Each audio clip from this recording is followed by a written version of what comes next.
Welcome to the Good, the Bad, and the Sequel Q&A. My name's Doug. The next sequel that we're going to be covering, it is getting to that time of year when folks are sneaking the tree out, starting to hang some lights, little decorations for Christmas. So we said, why not? Why not we start the holidays early here at the Good, the Bad, and the Sequel. And we're going to start by doing our first Hallmark movie, Christmas at Graceland, Home for the Holidays. For it, I chatted with the producer of the film, Dustin RIkert. Dustin is also a writer, director, producer of Hallmark films. His company that he works with, he's producing like 6 to 8 Hallmark movies a year. He's crushing it. And Dustin was great to talk to because one thing I love about doing these interviews, obviously I love hearing everyone's story, but I love when you don't know too much when you're looking online. Like for him, you're thinking, oh, he's probably, this is his first passion was going right into directing, right into writing, producing, all of that. But it was special effects. So we talk about that. We talk about his journey and he busted his hump to get where he is today. It's really cool to hear somebody with that much passion make it and continue to make it and absolutely crushing at what he's doing. And some cool stories about really just the early movie making process and how he was able to get some movies funded, some of the early people that he got that are people that everyone loves. You know, he had Bill Moseley in a film, and he also had Gary Busey. So really cool stories from Dustin. The guy was great. Do me a favor, if you're new here, please subscribe, share, like, follow us on all social media at Sequels Only. You go on YouTube, subscribe there. And also next, make sure to mark your calendar. Dustin has a lot of movies coming out right around the holiday season. So on Hallmark Channel, I'm sure after that you'll be able to rent it somewhere. He has Holiday Touchdown, A Chief's Love Story, which was really cool because he was able to use the stadium and Andy Reid's in the movie and Ed Begley. So really cool. And then other movies, The Finish Line he wrote and Christmas Quest. So he's busy. He's got a lot of stuff coming out. So be sure to check it out and this is going to be a great interview. So much fun. Dustin, the passion. I love when people get so excited during the chat. So cool. So without further ado, here is writer, producer, director, and special effects artist, Dustin RIkert. Yeah, so this is going to be awesome. So Dustin, I always, I know just for the few minutes before I started recording, found out you grew up in Vermont. So growing up in Vermont, again, IMDb is never 100% accurate. So you're like a family of baseball players, is that right? Yes. Our whole family of athletes. I was the oldest. My two younger brothers both played sports. They both played in various forms of minor league baseball. One of my brothers in Europe. No way. Where at? He played in the Italian Baseball League, I believe. And my other brother ended up playing for the Toronto Blue Jays organization out of college. So, oh my God! Where was he? Where was he? Because where was he at? Like don't they have? Were they in Buffalo back in the day? They were in New Jersey back in the day. They're double. Oh no way! I don't remember that. And he played there. He played in Medicine Hat. He went. They both went to the University of Vermont. Actually, my one brother Wade was inducted into their Hall of Fame, Sports Hall of Fame, and he still holds a lot of baseball records there. But they both were great outfielders. I was a catcher and an outfielder. I ended up hurting myself my freshman year, and honestly, it was a blessing, to be honest. I hurt myself. I still attended spring training. We went down. I believe we played against Georgia Tech, and I watched Jason Varitek, who was up for the draft that year, take batting practice, and I realized that I was not going to make the leagues, and that he was. So, it was one epiphanies, and then you realize I think I'm going to stick to my first love, which is film. So that was the first thing. Like baseball was something, obviously, was a family, sports family. Again, you can do whatever. You know, when I was a kid, I would watch so many movies that if I do like movie trivia, people probably think I'm locked in all the time. But I did sports. I was outside all the time. But I love film too. So what was it as a kid that got you drawn into the world of film? Well, I lived up in the boonies. We ended up moving back to some of the family farmlands where my wife and I built our dream home. And you're out in the middle of nowhere. It's beautiful, but when October comes, of course, the leaves fall off. It's the season of the sticks. And I loved horror films at the time. I loved all types of movies, but horror films, struck me as a kid. And so, we lived in the era of VHS, players and the old mom and pop video stores. And so, the Friday the 13th films, the Nightmare on Elm Street, Halloween, all those original horror films were kind of what got me hooked in the film. Of course, probably the biggest influence was Steven Spielberg and George Lucas with their films, and, Star Wars and Indiana Jones. But, so between the world of fantasy and adventure, there was always horror for me. And my parents were great about fostering the arts with me. Um, they taught me a great work ethic. We grew up on a dairy farm. There's a lot of hard work involved, but we had a basement. And so I would save up money working for my dad on the farm. And I would go online because there was no internet, obviously. And I would order sculpting clays and different things and read, books on how to make rubber masks and some of the original Monster Maker magazine books at Fangoria and everything. And I would just learn how to sculpt and how to make appliances in the basement, did local theater, which was a lot of fun, doing prosthetic noses and wigs and things like that. And then when baseball kind of fell through, I had always wanted to like do both. I wanted to be that baseball player that then related to something in entertainment. And I just, one thing led to the next. And the moment I realized baseball wasn't a go, I married my high school sweetheart. And Oh, sweet. some of her, my mother-in-law lived out west in Arizona, and that was closer to LA. So I moved out to Arizona with her. Went to community college for a year while I applied it to USC's film program, got the University of Southern California's film program. And during that time, I was in the city. So I started peddling my local masks to like local mom and pop Halloween stores and costume shops. And somebody saw my work and they're like, hey, why don't you set up a shop here? So I did for a while and ended up having kind of a small line of cut of masks, Halloween masks and prosthetics and body parts, and ended up doing something for the X-Files. They came to town, which that was kind of my first big, oh, you had some prosthetics that were used in X-Files. And just, to me, that was a big deal. They had their main effects people and their main artists, but just to ace that. And then I got into USC's film program, and that was a really amazing experience being out there in Southern California, and just to kind of steep yourself in film history and in film lore. And I was in what was called the critical studies track, which at the time it was like, oh, you're not in full production, you're in critical studies, which is part film theory and part production.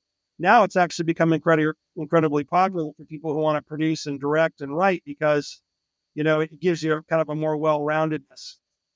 And so it's just a really amazing thing to be able to do. But when I graduated USC, my real school was School of Hard Knocks, because Steven Spielberg was not waiting for me. And I had to figure out what I wanted to do in life. And so I ended up moving back to Arizona for a year. We finally got married. We waited till I was done college to get married. And I managed hotels for a bit and wrote screenplays on the side. Moved back out to LA, took a job promotion within a hotel company, moved out to LA so I could be back kind of in the thick of it.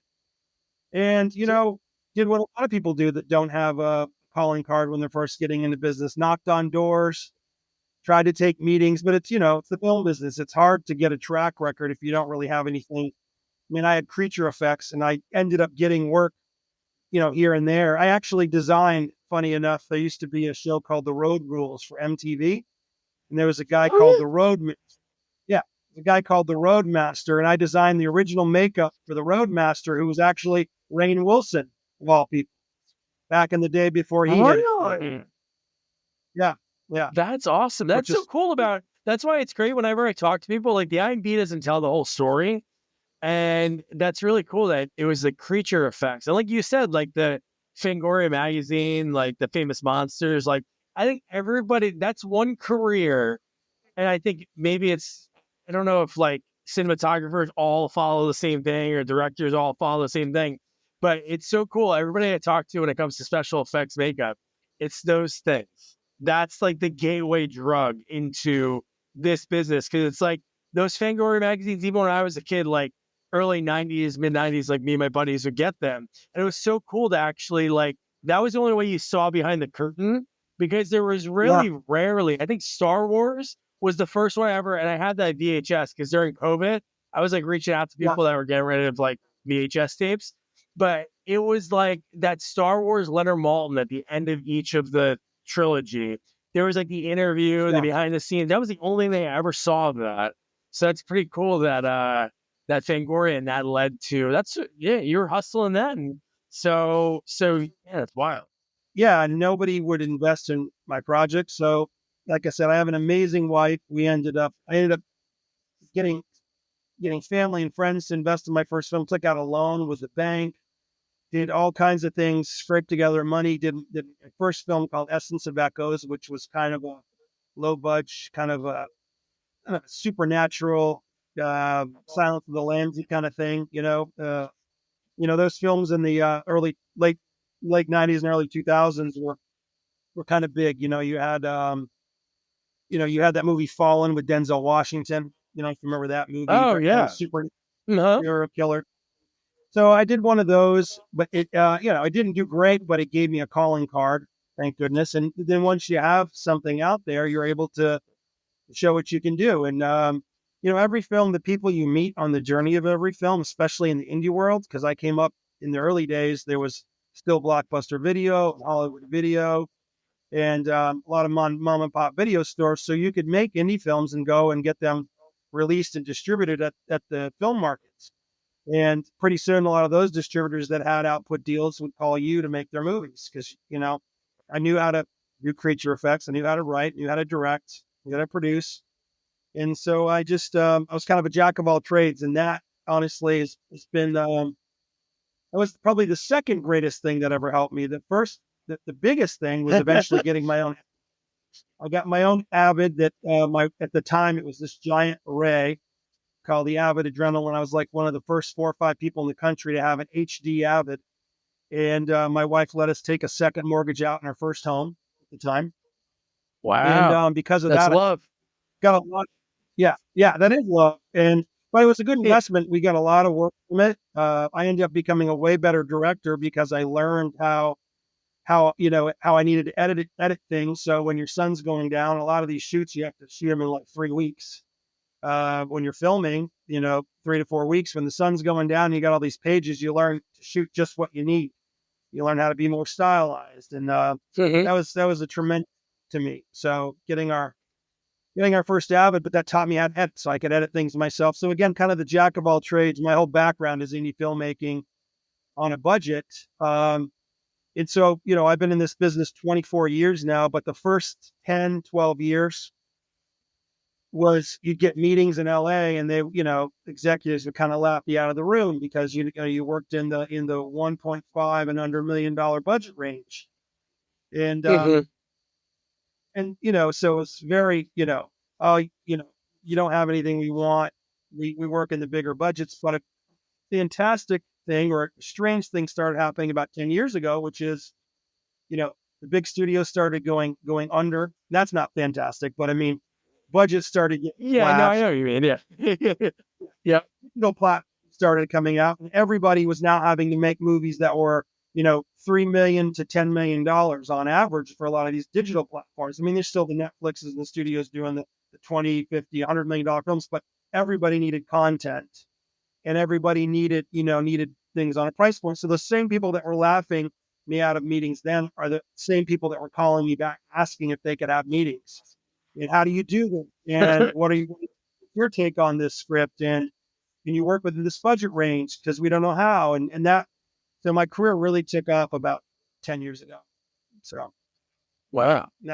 And the thing about horror, like I know you mentioned like that, so you love growing up, and then obviously the fantasy of the George Lucas, but Steven Spielberg, and it's like when you watch those movies, you're like, wow, there's a lot that goes into that. But I always felt with horror, and again, I know it's not the truth, but I always felt like I could do that. Like me and my buddies would shoot, like we had that crappy video camera that you plug into the VCR, and then you play through there, and your monitor was your TV. So we did like Scream parodies, like not like making fun of it, like trying to do the best that we can shooting. And I think that's the one thing that's great about horror, because you can, like, Terrifier proved it, like recently, finally, like this movie that doesn't have a ton to it money wise can like make it big, and then you just gotta like parlay it. But like what you said, like it's so ridiculous. It's like, what's your resume? Oh, well, I haven't had the chance to do it yet. It's like, all right. And then you start doing stuff, and then they're like, oh, this is your resume? Right. Oh, it's not what we're looking for. It's like this weird. I talked with Stephen First. Do you remember Stephen First? He was in Animal House. He played Flounder. Oh, yeah. Yeah. Yep. I know. He was Animal in Dream House, Team. He's in a ton. St. Elsewhere, like a ton of stuff. His two sons, one went into, so one son went into film scoring. I interviewed him. I talked to the other son, and he was telling me, Griffin First, how that worked for him. Like, he was like, all right, I'm going to do these sci-fi movies. And then they were like, all right, well, you did those, so you can't do these other things. And it's like, why? It looks good. Yeah, it's crazy. Well, we're in a business that wants to pigeonhole you, because you have a lot of executives that, everybody's worried about their jobs. Everybody's, they're working in whatever track they're on. And so when you come in, they just assume, oh, this is all you can do. Really, if you're a good filmmaker, good writer, whatever, you're a storyteller. And, you navigate whatever the project is on hand. That's the fun of making projects, and making cinema, making movies. But you have a lot of business. First of all, there's some amazing execs. I mean, I work with a lot of creative execs and a lot of amazing executives too. So I don't want to disparage that. It's very easy in the first half of my career, and kind of what I call old Hollywood in my generation. It was just very, what have you done for me? And it has changed a lot. You have a lot more people that are becoming executives that actually understand more about film. I do a lot with Hallmark, and they've been an incredible network to deal with. They're probably responsible for, we probably do 4 to 6 films a year, and they're probably four out of the 6 films we do a year. And they've been an incredible partner, but their execs are also very knowledgeable, because they come from varied backgrounds. Some of them are writers. Some of them are other producers that came into the network. And so that's actually very helpful, when we're developing projects and stuff like that, because again, things have kind of shrunk down. So people that have, know-how, and not just business acumen, are kind of the ones that are able to stay at the plate. So. Yeah. And it's cool with these movies, like in the beginning, like your first movie, Bill Moseley. So I think it's so neat with those movies, because it's not like those people are like at the back end of their career and nobody wants them. It's just like, oh, we know who you are. That's the only thing that horror sometimes. Like, you're not going to have the same guy that dies in Friday the 13th Part 3, like in Halloween 6, or like some people will be like, yeah, we're not going to do that. Like with Bill Moseley, like Texas Chainsaw Massacre 2. But it's cool with these movies, especially now too, like with the budgets, people are grabbing these actors like Eric Roberts and using them in this strategic way to fit into the budget and only use them for like 2 or 3 days. It's pretty wild. Yeah, that happens a lot. It happens in my business a lot. Bill Moseley's a great example, though. He was a fantastic actor, fantastic guy to work with. In his career, he was a great journeyman character actor at the time. And then all of a sudden, he did our film, and a couple of years later, I think he did House of a Thousand Corpses in that whole series. Oh yeah, and then it really took off in a whole new way for him too. So he's had a lot of stick-to-itiveness. The old baseball analogy, sometimes you just got to stay at the plate. You foul off a bunch. Sometimes you hit a single, you hit a double, sometimes you hit a home run. Sometimes you strike out. Yeah. Colbert said that. Colbert, his whole story about being at Second City, because he was the understudy of Carell. So he always said, like, they were like, oh, are you going to make it? And he's like, if I stick to it long enough. Like, even today, like, he still talks about this. I think it was in the Dana Carvey show documentary. He mentioned, like, I knew I was going to make it, not because I was great, because I stuck it out. And eventually, like, somebody saw me, like the Daily Show grabbed him, and then he was able to, make that character his. And no, it is cool when you see these people. You're like, oh man, I loved him and so, and you see them keep like Bill Moseley. So when you're doing these movies, since you were such a huge horror fan, was there somebody early on when you were doing that first half of your career that you were like, oh my God, this is going to be, I get to meet so-and-so today? Was there anybody you got to direct that was somebody you loved growing up? Yeah. I mean, in terms of directing, yeah. Well, I mean, so the second film I did was a movie called, I love Westerns as well. I did a movie called Ghost Rock. And there was some great character actors in that. Adrian Barbeau. Oh, Busey. Was that the Busey one? Yep.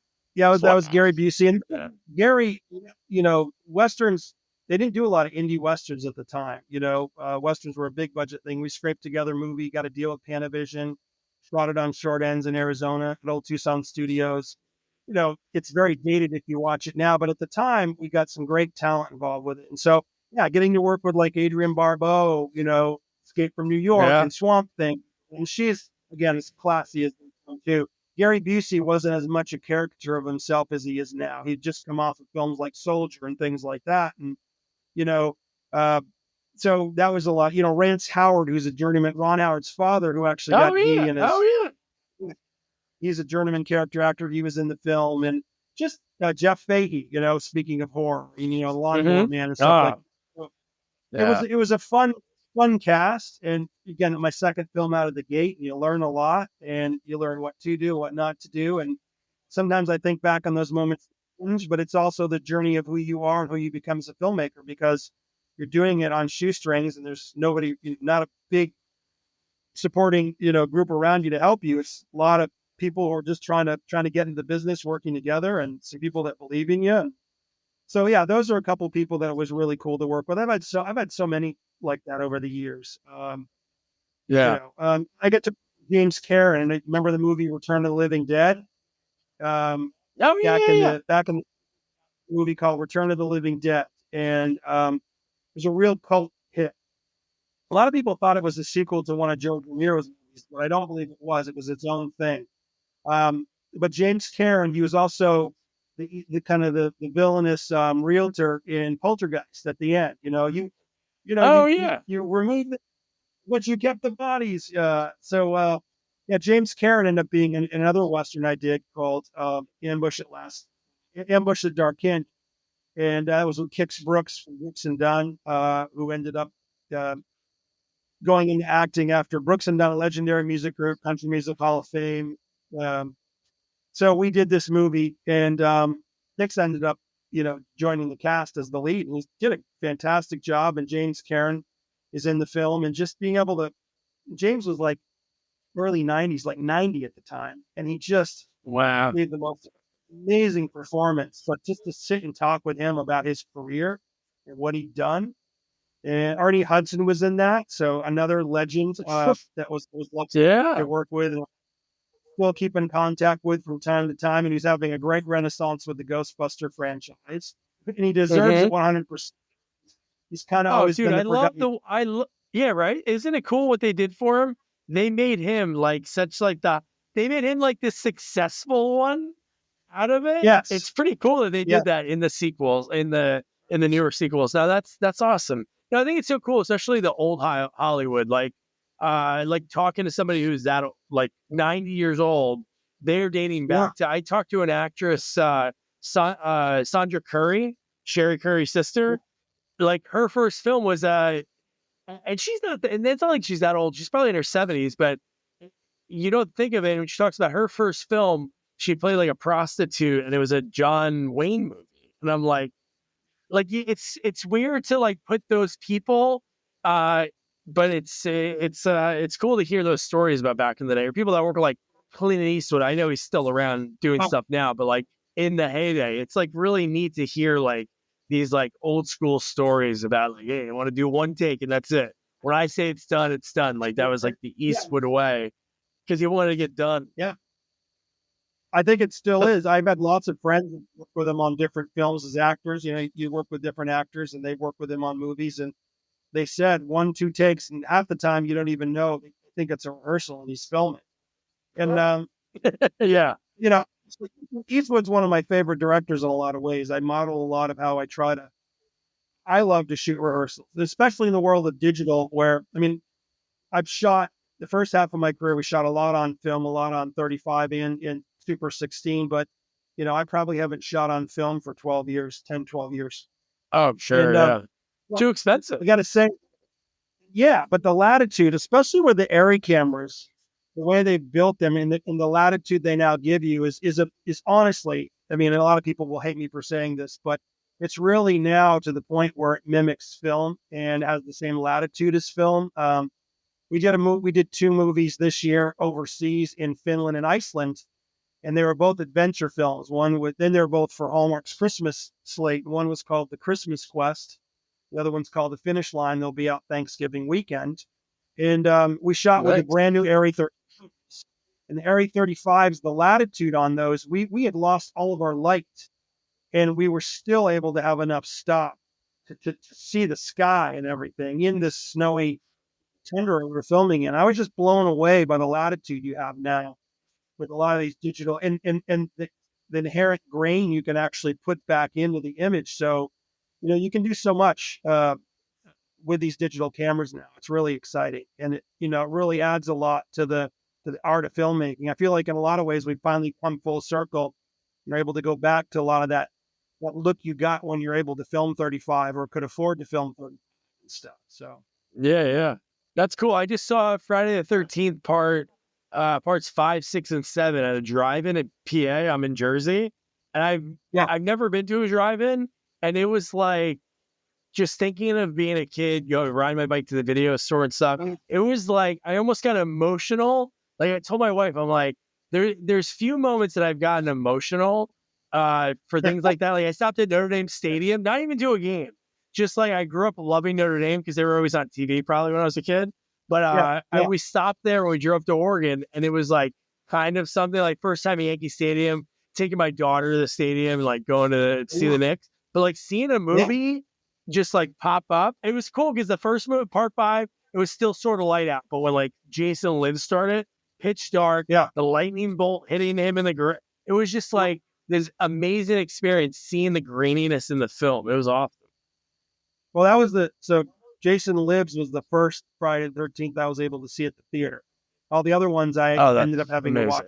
Yes, at the time, but it was cool. So all those films I remember, and like I said, the nostalgia for me is deep. In fact, right now, we're going through the tail end of the foliage season, and so I kept a lot of my different props from over the years, and I still keep a couple of props from movies. So we'll haul those out and decorate the house and outside and stuff like that. Cool. It's a lot of fun. A lot of what we do now has become digital. We launched a digital effects company, about 8 years ago. So we do a lot in the visual effects digital side now, and not so much in the creature side or anything like that. So one thing gives way to the other. Yeah, that's cool that you found that you kept that passion going. Like while you were doing being directing, writing, producing, it's cool that you kept that going. But how did the connection with Hallmark come to be? Like you're doing these movies like Gun Down, Death Hunter. Yeah, Peter Coyote, Gun Down. Yeah, 3J Wilson, Andrew Walker. Funny enough, who is a huge Hallmark star. Before he ever got into Hallmark, he's one of their biggest stars now. He starred in the movie The Gun Down for me, and that's funny. Yeah, my getting in with Hallmark had nothing to do with that, but it's just crazy how things come full circle. And Andrew, such a good actor, and was so fearless when we did that. But anyway, yeah. So when we did a movie, they ended up retitling. Hated the title, but it was called Born Wild, and it was originally called Thrift Store Cowboy. Starred William Shockley, who starred in Dr. Quinn Medicine Woman, and William was a writing partner of mine. Yeah, we had done some projects together, so we did a lot of projects together, back in the day, and we got some investors and scraped together the funds to do this movie at the time, which was called Thrift Store Cowboy, which later came out as Born Wild. And one of the villains in the movie was this banker, kind of rich Texas cowboy we modeled when we wrote the screenplay after the way Kix Brooks looked from Brooks and Dunn, because William loved country music. I wasn't as familiar with country music as William was, but who doesn't know Brooks and Dunn? Boot Scootin' Boogie and Yeah. Neon and Red Dirt Road. So many amazing, iconic songs. But so when we went to the breakdowns for the services, we said like to have an actor similar to Kix Brooks, and William Morris reached out to us and said, "How about the real Kix Brooks?" And so they put us in contact with him after like 20 years at the time. He and Ronnie were just getting done. I think that was 2010-ish, something like that. They were just coming off the road and going to take a break from touring together and making music together. And Kix he started a winery in Nashville. I mean, he can do anything he wants. And he wanted to get back into acting. So we cast him in the movie. His son, Eric, was just finishing up film school at Vanderbilt, and he's a screenwriter. And so we all just clicked and gelled, and we ended up starting a company together, an indie film company. And so we started just doing indie films, and with Kix's guidance and help, he helped open a lot of doors for us. And he's actually the one who always told me the analogy: stay at the plate. You're a ball player. Just stay at the plate. That's great. We ended up having different meetings, and one of them was Hallmark, and we had this slate of movies that we'd done, and a lot of their films are in the not all of them, but $3 to $5 million range. They have some that are bigger. They're some of their tent poles, but they were like, hey, we see you do a lot in the flyover states, and we have this concept that we pitched them. We wanted to film it in Louisiana, so they had us do it, and the movie came out really, really good, and it ended up doing well for them, especially in reruns. And one thing led to another, and they just started asking us to produce films for them. And then pretty soon they asked me to start directing movies for them or executive produce for them. And gosh, I want to say that was, it's going on about 7 years now. Been doing projects with them, and they've been they're a very loyal company, and that's what's the amazing thing about them. And they've gone through different iterations, and I love where they're at now. They've been really opening up what their storylines are. They've got a very broad audience, and Christmas films have become their own genre. Like I never would have imagined, especially doing horror, that Christmas movies would be part of my biggest thing. Yeah. But within it, I've been able to do some amazing things. Like we did this movie called Next Stop Christmas, for instance, which was a mini reunion for Back to the Future, because you had Leah Thompson and Christopher Lloyd in that film. It was about a time traveling train, where she goes back in time, 10, 15 years, and is able to make amends and see how her life changed, but when it changed the future type of thing. Great Christmas movie. Ended up doing incredibly well for the network. Cool. But it's where you get to meet some incredible people. Christopher Lloyd was amazing to work with. So was Leah. And so stuff like that, it's just you never know where life's going to take you. And honestly, I love it. I get to make people happy every year, with a certain amount of my work. So it's a lot of fun. This year we did this Christmas Quest movie that's going to be out, like I said, Thanksgiving weekend with Lacey Chabert and Christopher Palaha. It's about the Yule Lads, which is Icelandic. Their Icelandic version of Santa Claus in the in the elves. Totally different, totally unique. It's like a Lara Croft Indiana Jones Tomb Raider thing. It was like one of my babies to get to develop with my business partner Andrew, and who produced it. And we went over there, and it was so much fun to do, and it came out so well. Like it's, I think people are going to be shocked at how huge and how great the movie looks. It was really a fun process. We did another one with a dog sled. That's awesome. Yeah. So you never know where you're going to go. You never know where the paths are going to take you. Want to shop Walmart Black Friday deals first? Walmart Plus members get early access to our hottest deals. Join now and get 50% off a 1-year annual membership. Shop Black Friday deals first with Walmart Plus. See terms at walmartplus.com. Did you film over in Iceland? Were you able to do that? Yeah. We filmed everything in Iceland. We filmed everything in Iceland and Finland. So we filmed one of them in Iceland, one of them in Finland. So we shot on location. And that lets you open it up, That's you're awesome. shooting at what, you're not having to eat things, there's different movies, Canada's he did a lot for locations when they're supposed to be shot in the U.S. and stuff. And I'm glad we're able to go on location and make things work.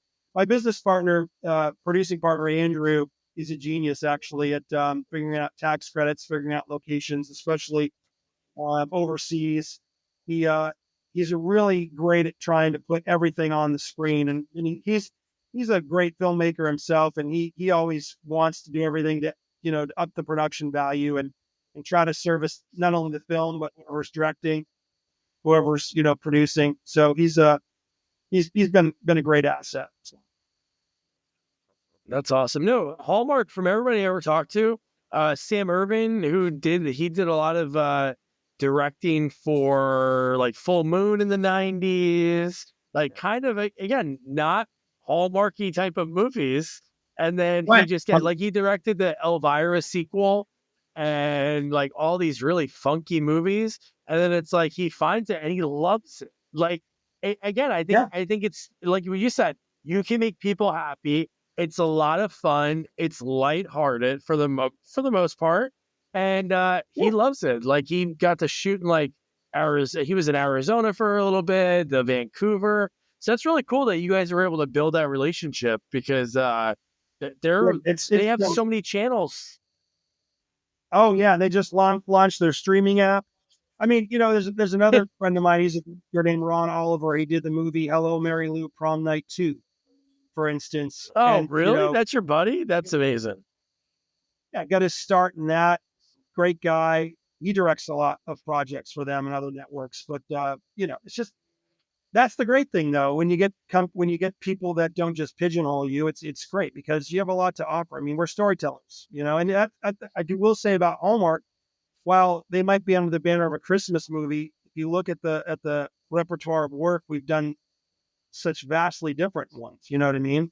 Everything from like a Lovecraft-esque adventure film to a dog sled race at Christmas to, time traveling train. We've got some incredible ones. We have one that's also going to be all my films funny enough this year coming out Thanksgiving weekend. But we did a movie with the Kansas City Chiefs that's going to be coming out. I saw that. I saw that on there, man. That's good. Skydance. So Skydance is involved. NFL, the Chiefs, Hallmark. This amazing partnership. The Chiefs couldn't have been. I'm a huge Patriots fan. I have to say that, huge. But I got to say, the Chiefs organization could not have been classier and could not have been better to work with. I mean, just from the get-go. So, and that's why they're winning Super Bowls. So it's a lot of Chiefs stuff. So you're able to give access. Like you guys were able to film. Like, did you film at the stadium or have access to be able to use? Like, oh, cool. Well, we have awesome. Coach Reed in it. We have some of the players in it. Coach Reed. We filmed in their corporate offices. We filmed at the stadium for 3 days. We filmed all on location. Again, we shot the whole thing in Kansas City. There was Hallmark's their corporate office for the card side. Is actually there in Kansas City. So you had two powerhouses, the Kansas City Chiefs, and you had Hallmark corporate there. And so being in their backyard, they were able to make a lot happen in terms on the filming side for us, which was fantastic. In the production value of the movies off the charts. It's going to be a lot. People are going to have a lot of fun watching that movie. That's cool. Cause sometimes the movies even though I love the movie Major League, but there's movies nowadays that are like, oh yeah, like, did you see the Gronk one? Not the Gronk one. Did you see the Aaron Hernandez or any of the clips of that show on FX? I did not see that. My dad is and he watched it, but he doesn't watch it for the production value. Was the production bad or good? No, terrible. You got to see. If you just look, I can find the video and send it to you. But it's Gronk watching the guy who plays Gronk, and it's actually like a buddy he made like 10 years ago.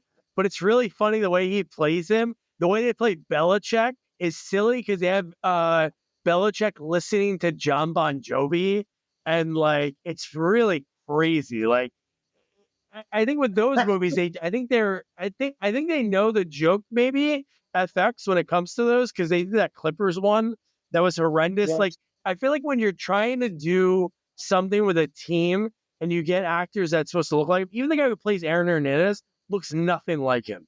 Like he's not like a tall, scary looking guy. he's kind of like small, round face. It's like really, it's almost like the joke of it, but I don't know if they know that it's a joke. I don't know. Yeah, I haven't But yeah. seen it, but yeah, but I get what you mean. So But that's cool that you had that opportunity, like with a team. Andy Reid, who obviously is such a lovable guy, like he gets like run out of Philadelphia, which they're like the worst fans in the city ever.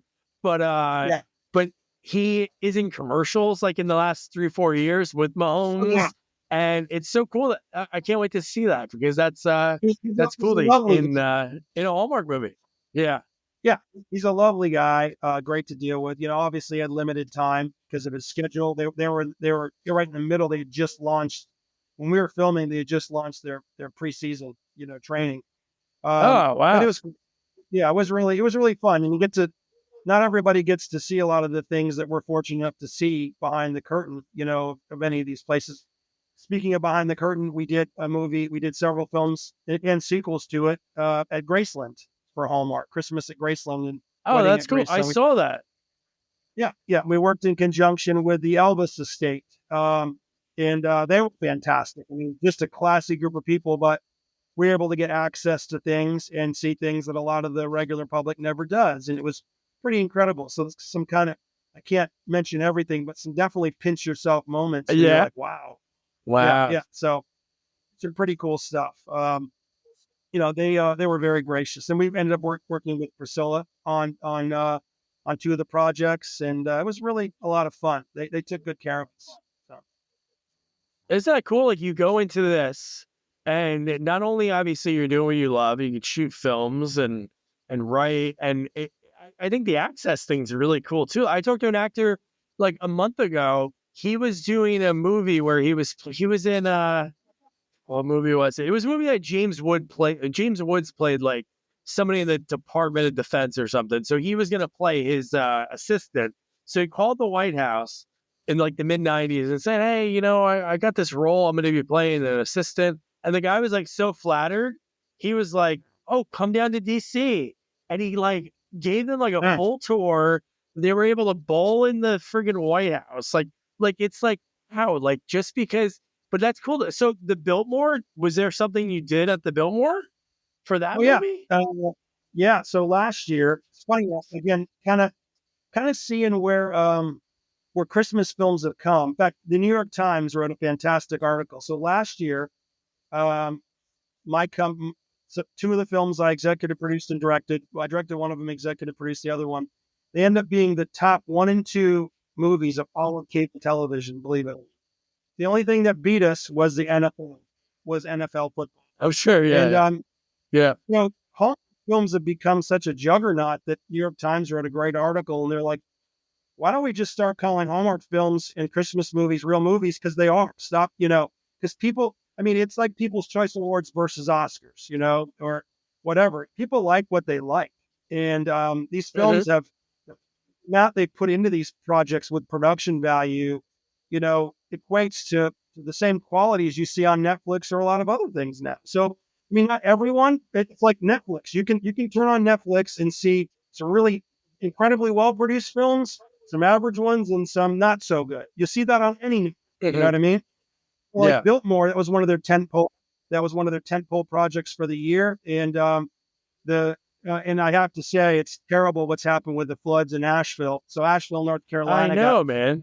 Yeah. wiped out. And that whole area was where we were literally a year and a half ago filming. And the whole family behind the Biltmore, which is, they're an offshoot of the Vanderbilts, and they were incredible. The whole place. They opened up. We got to film at the actual Biltmore mansion and on their grounds. And the film's cool because it's a time travel movie. So they go back into the golden era cinema, kind of into the 40s.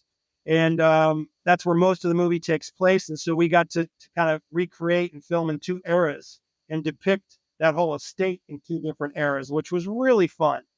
And the movie was a huge hit. It was one of the top films of the last cable television. So yeah, it was really, really cool to get. And that, again, you're walking in places that the normal public, like they do tours, but we actually got to film in a lot of these places that nobody ever gets access to. Yeah. And let me tell you, there was books in the library, just the original print books on the wall that were worth millions of dollars. So they were incredible, but they had staff members there right there, like, oh, don't touch don't touch the dust on the Yeah. which I don't blame them. I mean, there was irreplaceable thing. They had Ming Dynasty vases and things that this board from Napoleon and that had drops of, I think it was blood on it and stuff. Crazy. Like, it was insane. And again, stuff like That's that, why. a lot of people don't get a chance to. And I don't take it for granted. I try to live in the moment and appreciate it. I mean, obviously you're there to work, there to get a job done. But yeah, The Biltmore was an incredible film. And I have to say, again, my heart goes out to everybody there. I know that the family put out a big, I wrote a huge check to help the community there. I know that the Biltmore estate itself is doing a lot to help the community. They're up on higher ground, so I think they were okay. Yeah.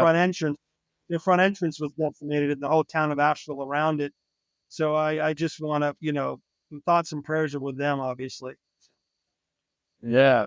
Crazy, right? Like insane. But that's pretty cool. The opportunity, not only, and I think maybe that's what maybe the difference was, because there's some movies that'll be like, now, I'm not saying the Biltmore Christmas, but they'll be like the Biltmore something, and you're like watching it and you're like, this isn't that. You Like realize, they'll try to like use like something else to stand in for so many movies. And I think that's what like sours me on like the CGI, like Marvel type of movies, because it's like I want substance. Like, I know when I watch like an 80s action movie, like I know when like Seagal throws a guy over a pool table, like that's a guy getting thrown over a pool table. Yeah. I know that you use some people in the Marvel movies, but it's just like, I don't know, it's just like this different thing. I like the feel of a movie, knowing that the elements that you're seeing are actually there. And that's pretty cool about your films, because it's like, okay, Graceland, yeah, it's really Graceland. It's not like a stand-in that we use. Well, and again, to credit Andrew Gernhardt, one of the things that we focus on as a company when we develop projects, and so sometimes we're given projects and we do them, and so we're brought onto projects to produce or sometimes direct, sometimes both. But when we develop a project in-house, we fight really hard to do that project in the place that we intended to do it. And that's one of the things I think I'm most proud of about our company and about how we go about producing these films. And I know Hallmark has put a lot of trust and faith in us when we're doing projects for them, but we did a movie for Paramount as well, which we shot down with Tanya Tucker, that we shot down in Nashville and in Tennessee. And so we try to go on location because we want to give the authentic experience. I'm not big on trying to cheat something someplace. And then, I feel like that's sometimes can be a bit disingenuous. I know certain production companies have to do that. And I'm not saying that we haven't had to do it before. Whenever possible, we try to create an authentic experience when we can. And I think it's a really, audiences have become incredibly sophisticated. And we actually have used we started a visual effects company to service the filmmaking, because I got sick of really bad visual effects in movies, or movies where, and I come from a physical effects background, so we still, whenever possible, combine the two.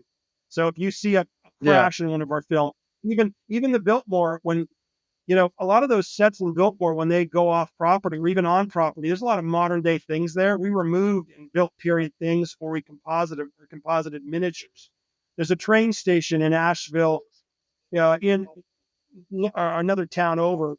In the movie, they go to a train station, and we shot half the train station is period, and the other half was in, modern day town. So we did a lot of visual effects where we shot place, but then we went back to Connecticut, for instance, where our home base is, and they have a period train station in period trains, and we shot the real trains approaching and coming in, and a lot of the real buildings, and we composited it together rather than just going with fake digital buildings. So we shot the real elements and then composited it together, and you cannot tell. Like, it's seamless, but there's a reason it's seamless, because it's the real thing. Yeah. And in the eye, audiences know something about that. They can, the uncanny valley, we call it, Yeah. And that's awesome. No, it's cool that you care so much about it. Just like every element of it. And I think because you did like those little details when it comes to like doing practical effects and building those things, there's so much that goes into that little element, like when it's in front of you, when you're working on like a mask or whatever it is. And then even in the movie, it might be 40 feet, like you barely might see it on the camera, like something you worked on.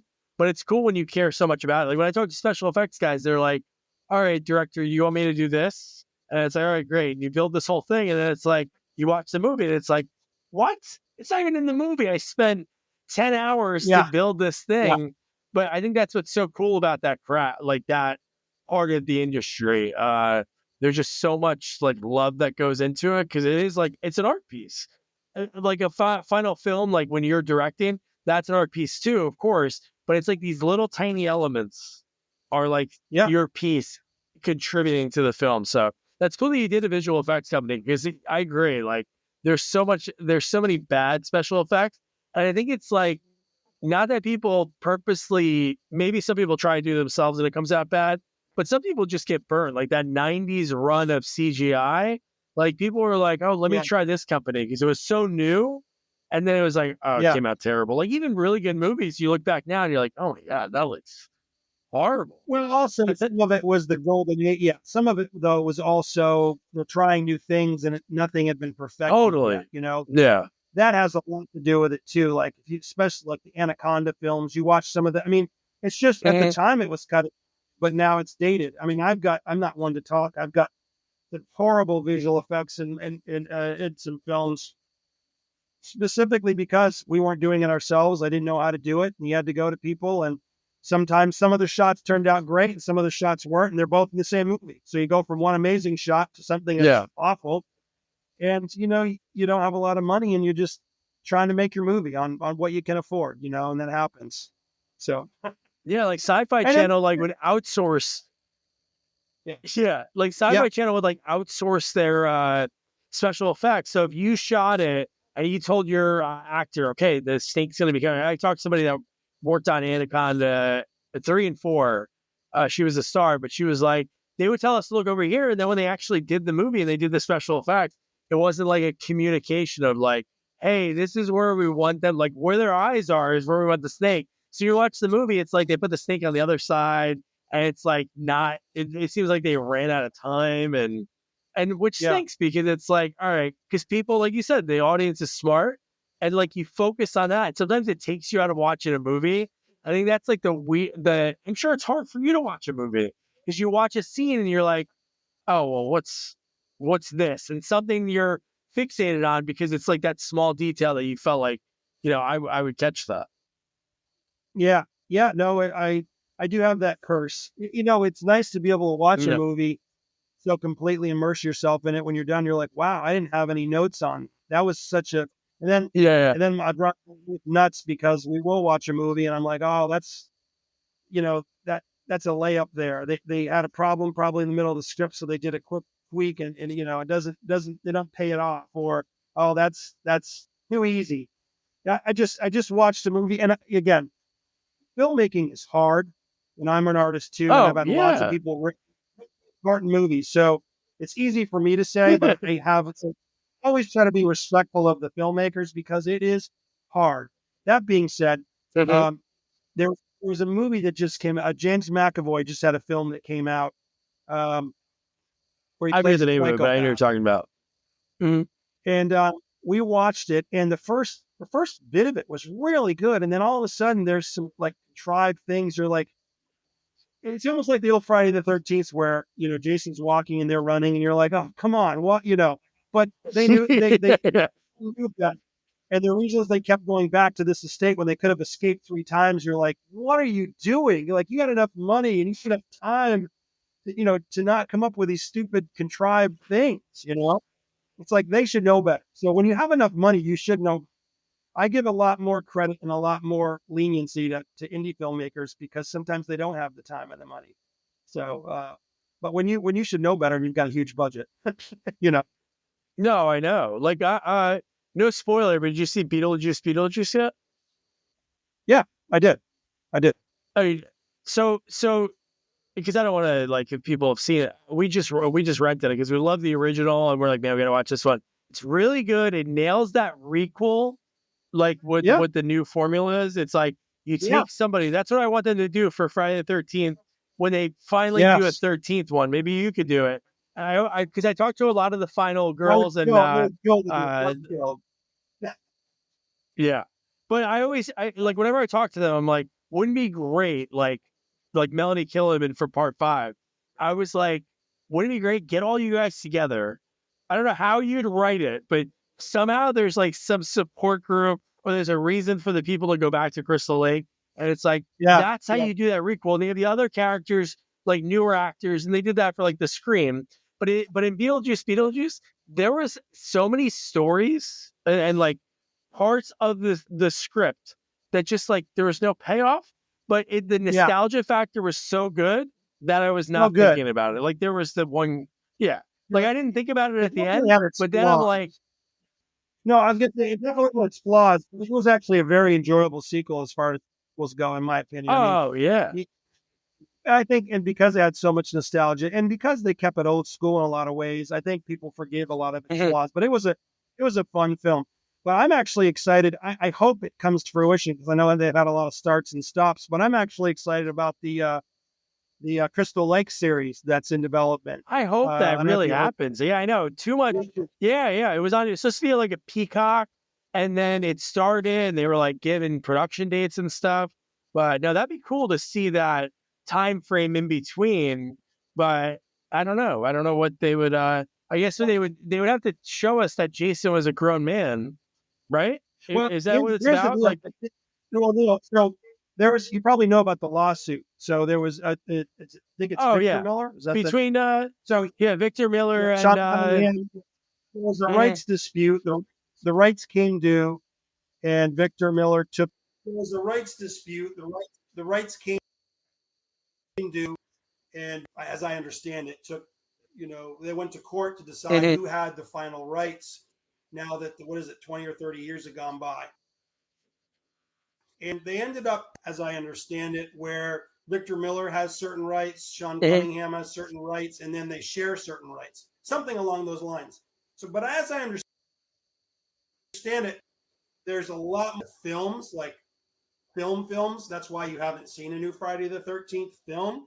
Whereas the streaming and the digital side, have a lot more pliability, and they're not. So I guess you can show the hockey mask. You can have Jason Voorhees in any manner. You can have a lot of the characters. So that'd be cool. I think the whole Chris can take us through many iterations. I think it can be a whole reimagining. Or I think they can go as far as they want from articles I read. Again, you never embellish. I follow horror a lot when it's a classic horror, like anything to do with Friday the 13th, anything to do with Nightmare on Elm Streets. So I'm pretty sure they have a big, as it's in the digital side or the streaming or on demand. I think when it gets to the film side, they're still trying to get some of those things out. And I hope they do. I hope that those guys are open for the good of the audience. Regular feature. Good, bad, or I think whatever. Like I was so happy that when the 2009 remake came out, that was awesome. Like it was perfect because it gave a little bit, and I was able to see it in the theater, and it was like it came out on Valentine's Day, like the day before Valentine's Day, and it was just amazing to be able to see that film. But I know, I think, I just think it was cool that every year you expected something. I guess Saw tried to do that. Nothing wrong with Saw, but it was like, all right, every Halloween there's going to be another Saw movie. With Friday the 13th, it was like, all right, this movie did double its budget. Let's start writing the next one. And I think that's so cool about those movies. It's so formulaic. You meet this new cast of characters. You have these little vignettes of each one, like on a date or something, and they die. And it was like really, I don't know, it was like this perfect thing that nobody's nailed it. Like, again. How creative would the kills be from Voorhees? Fun. And again, getting into the meld of good practical effects with good visual effects. That was one thing. No, it was cool. Version so that's well with both, and that's fun. No, let's hope. So here's one. So the one question I always love to ask people, and I know obviously it's something you always love, which is really cool, that obviously baseball was part of the family, like doing sports, but film was always like a passion of yours, especially like doing the monster makeup and Fangoria magazine. So did you ever have the wherewithal when you started this journey, like even like X-Files, like when you said you did that, or any of the masks you did in the shop in like LA? Did you ever like keep mementos along the way, like from your first set or working on X-Files, anything like that? I keep a lot of photos. I have a couple molds I kept from some of my original skull. Oh The yeah. thing about physical effects is rubber rots, foam. So I kept things as long as I could, and then they just rotted, and I had to eventually they just disintegrate. So I kept a few things. I have a few different things that I keep in storage and stuff like that. I wish I had more, but you move around, and then you start having kids and having a life. But yes, that I've kept. But I kept a lot of photos of a lot of like the sculptures I did, or behind the scenes things. So I have a lot of that I'm really proud of. Any of the movies now, like that you work on, is there like a little thing you keep? I'm sure you have like a director's chair with like the chair back, or do you like keep those strips at all, or get people to sign them or anything? Yeah, various things. So like next out Christmas, I kept Christopher and Leah and Lindsay Fonseca. They gave me like a signed script as a gift and different things like that. The chair back. Sometimes I'll keep a chair back. Sometimes there'll be a prop or something the production designer's done that I'll ask for to keep. I keep mementos, and I've gotten smarter now where I try to keep things I know will last, that won't rot or disintegrate. So yeah, things like that. Yeah. No, it is cool. I'm telling you, man, it's so cool that you did the special effects stuff. I did a run of like, it's just like, I'm not anybody. It's not like I'm Letterman, or I mean, maybe dating myself saying Letterman or Leno or Fallon or anything. So it's not like when we reach out to people, like my buddy Jamie reached out to you, it's not like we can ever be like, oh, well, this is what we want to talk to this week. So it's just whoever gets back to us. And we had like a run of like 5 special effects guys in a row. I've talked to so many over the years, and that all from like the 80s era on. And it's so crazy what a tight knit community it is. Like everyone knows everyone. Like I talked to not Greg Nicotero. I just talked to I can't think of his name. Howard Berger. Yeah, I talked to Howard Berger, which is cool because he was one of those touchstone people that so many people mention. Oh, Howard gave me this first shot. Like this Eddie Yang, who worked on a ton of stuff. Like he was. I was gonna say Tom Savini gave a lot of these guys their first start and got them into the gore effects, which launched them into.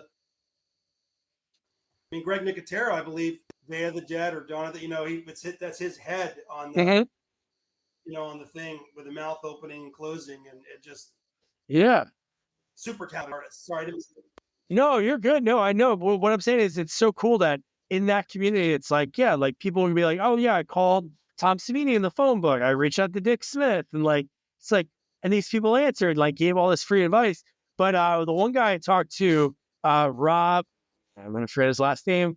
His family dates back to the Wolfman. Like his uncle did like this sculpture for something on the Wolfman. And then his dad worked on Planet of the Apes. So I talked to this other special effects guy who sells masks. And I'm like, oh yeah, I talked to Steve Neal. And he goes, oh, I know Steve. Oh yeah, I that's my dad's mold. So he's obviously, like you said, rubber rots, but he still has his father's molds from Planet of the Apes and still does the masks from them. So I'm like, wow. I still think my son's a huge fan of this too, so share this, but that's cool. Original Carpenter's The Thing still holds up. It's one of the few movies that you can watch right now, and it honestly, so I think he won an Oscar for it or something. You're right, yeah. From what I understand, he's kind of reclusive, but if you could ever get him on, he'd be somebody that'd be fascinating to talk to him. Really, what an amazing job, that he did on that film especially. Yeah, I'm trying to think of the guy's name. I don't know why the name Rob. No, that's not right. But anyway, the guy, that was his first movie. So his old man had his creature shop, but he was like in a band, and he was like yeah, I don't want to do any of this, Dad. So he ended up finally giving in because he was kind of like the guy who set up his dad's shop when he was done with school. And his first movie was The Thing. He was only there. He was only on set for like a few days. But no, it's just such a tight knit community. And yeah, no, it's always cool when you ask people because like you said, like keeping stuff where you're going to put it gets to the point. Like I talked to Stuart Penkin. And I was like, oh, Stuart, do you keep anything? And he looked to the right. He kept staring to the right. He goes, yeah, Doug, that closet has a pile of scripts that are up to here from Arachnophobia to all the movies. And I go, oh, are you going to do anything with it? And he said he's going to give it to the kid he hates the most when he's about to die. He's going to make them take all these scripts. So I'm like, that's pretty amazing. Like, yeah, I can't. I feel so bad. I can't think of that guy's name. I just talked to him like not that too long ago. Let's see if I can find it super quick. And I can't. But I used to have a line of very realistic cut off fingers, and I made a couple. You want to duplicate the molds because the camera runs, so I made duplicators, which are silicone molds of, so I could recreate them. I still have a couple of my original fingers that I made, and I love those just because I know what that's really awesome. So, yeah, 24 years, more than that, 30 years ago, going back to college. No, but that's rad. But yeah, no, I can't think of that guy's name. That's been a lot of fun, Dustin. I really appreciate it, man. Yeah, when this comes out, I'll clean it up and I'll send you a copy of it. It'll definitely be out before your Thanksgiving slate of films. But I'm so happy for your success because it's so cool. Because obviously you want to, this is something you want to do. Horror is like your first love and like fantasy, and you did that. But now you're making movies and seeing things that people will never see, like parts of the Biltmore, Graceland. It's pretty amazing. Well, I mean, I still have horror films I want to do, not rush it and get it in the right hands. So I'm not done with my bag of tricks yet. All right, good, man. All right, Dustin, good talking to you, man. Have a good rest of your night. Appreciate it. Man, Dustin hit me with stuff I've never heard before. Talking about like his first mask making. He worked on Road Rules, and the Roadmaster, the mask, it was for Rainn Wilson. How cool is that? Amazing. I love hearing people's passion, and just like we were talking about, like the behind the scenes stuff when you're a kid and you love film, Fangoria magazine, watching, like I mentioned, Leonard Maltin. I'm looking at it as I record in my studio, the trilogy of Star Wars, the original trilogy. And at the end of each one, they'd have like a little interview, a little bit behind the scenes. Really cool. That got me hooked at a young age. And it's so cool that Fangoria, him making the mask, led to where he is today, doing 6 to 8 Hallmark films a year. And maybe he'll be the one that does the 13th Friday the 13th. I don't know. Maybe. Call it the 13th. Trademark. So your homework, Christmas at Graceland, home for the holidays. It's got Jack Parkman from Major League 2, Adrian Grenier, and I'm sure so many. That's why I kind of like these movies, because they do slip in these people you haven't seen in years. So, yeah. So don't forget to review, rate, share our podcast. Follow us on all social media at Sequels Only. And don't forget to check out our website, sequelsonly.com. Good night. Good night. Good night, guys.